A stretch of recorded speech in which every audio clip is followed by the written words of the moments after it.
ప్రపంచం మొత్తం షాక్ అయ్యేలా భారత్ అద్భుతం చేసింది. అణుశక్తి రంగంలో మన శాస్త్రవేత్తలు చరిత్ర తిరగరాశారు. ఏప్రిల్ 6, 2026న కల్పకంలోని ప్రోటోటైప్ ఫాస్ట్ బ్రీడర్ రియాక్టర్ చారిత్రాత్మక క్రిటికాలిటీ సాధించింది. రష్యా తరువాత ఈ ఘనత దిశగా నడుస్తున్న ప్రపంచంలోనే రెండో దేశంగా భారత్ నిలవబోతోంది. దీని ప్రత్యేకత ఏంటో తెలుసా?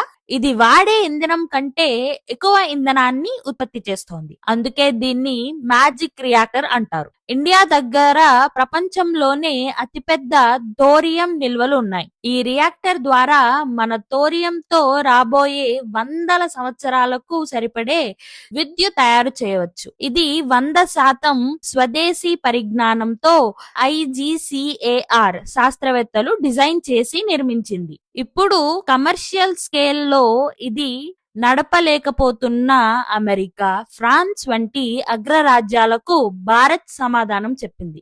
మన శాస్త్రవేత్తల ప్రతిభకు ఒక లైక్ వేసి భారతీయుడిగా గర్విస్తే జై హింద్ అని కమెంట్ చేసి తప్పకుండా మా ఛానల్ ని సబ్స్క్రైబ్ చేసుకోండి. Thank you.